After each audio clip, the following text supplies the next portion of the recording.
Hi, today we're going to talk about two finger shifting.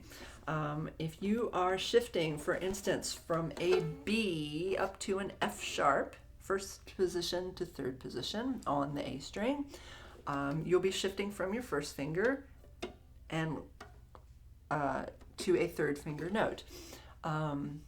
So the number one rule for this kind of shift is that most of the time you are going to want to shift on the finger that you're leaving. A lot of times people will shift from first position to third position and go straight for that three and then wonder why their shifts are so slidey or not clean.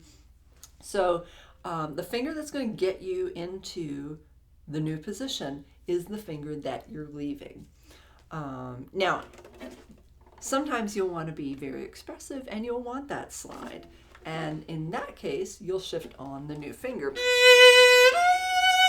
If you want to be very sort of romantic and make that slide heard. But most of your shifts, you're going to want them to be more clean than that and not be able to hear the slide or hear the shift. So the way we do that is we start off with what I talked about in my previous shifting video about we did the 4 steps: the release, glide, press, relax. So as soon as you get into the new position with the finger that you're leaving, you then drop the new finger. So we're going to try on the A string B to F sharp. And so the first thing you'll do is you'll shift to third position on your 1. And then you'll drop the 3.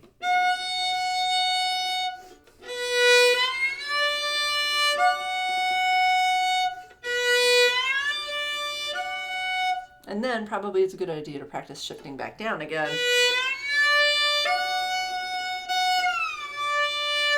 Again, you're going to shift down on the finger that you're leaving. And then take away that third finger, leaving your first finger. So starting off just nice and even, sort of like a quarter, quarter, half.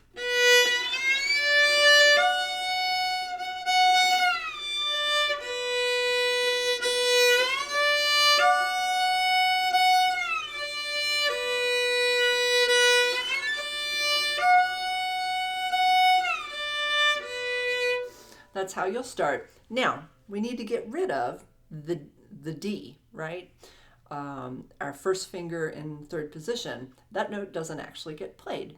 So what we start to do is we shorten that note. So we're going to create a rhythm, a dotted rhythm that will shorten that note and get us to the F sharp just a little bit quicker. So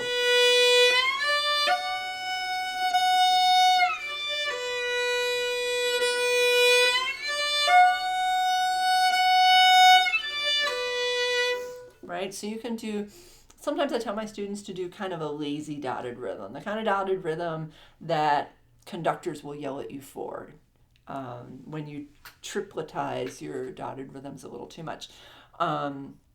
Just to give yourself a nice relaxed feeling to start off with. So, right? And then you'll do a little more of a precise dotted eighth quarter, dotted quarter eighth.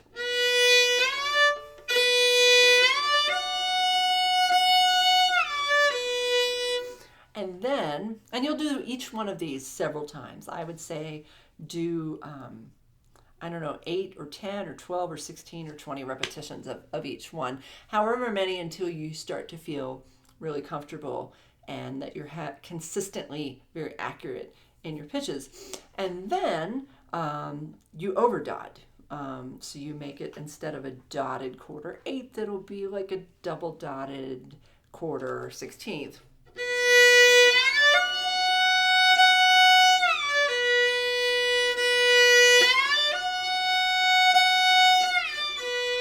And now we're about at the point where we can start to drop that third finger at exactly the moment that the first finger reaches first position. So you do your release, glide, press and drop. Press and drop has to happen now simultaneously, right?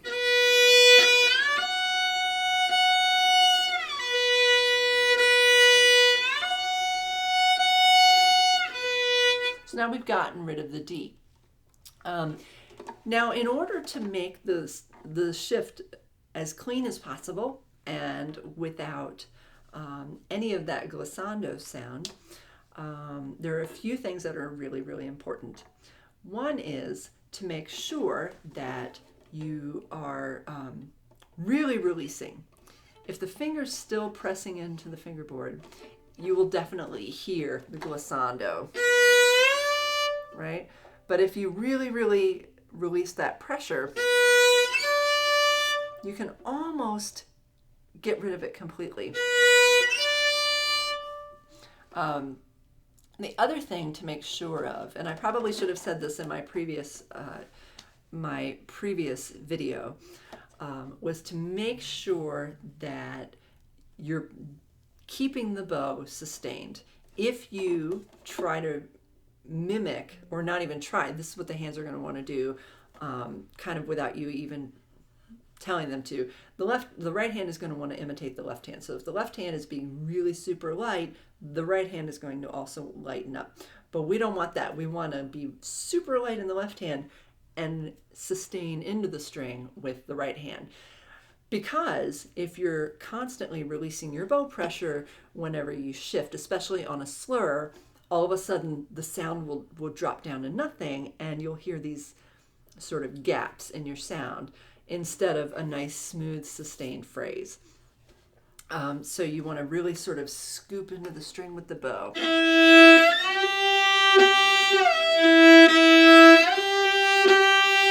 Instead of, right? So we don't want to advertise that we're shifting by releasing that bow pressure. So I hope these shifting videos have been helpful to you. Let me know if you have any questions about shifting and any issues that you're having, or whatever else you want to comment on shifting related. Do so in the comments, and thanks for listening. Happy practicing.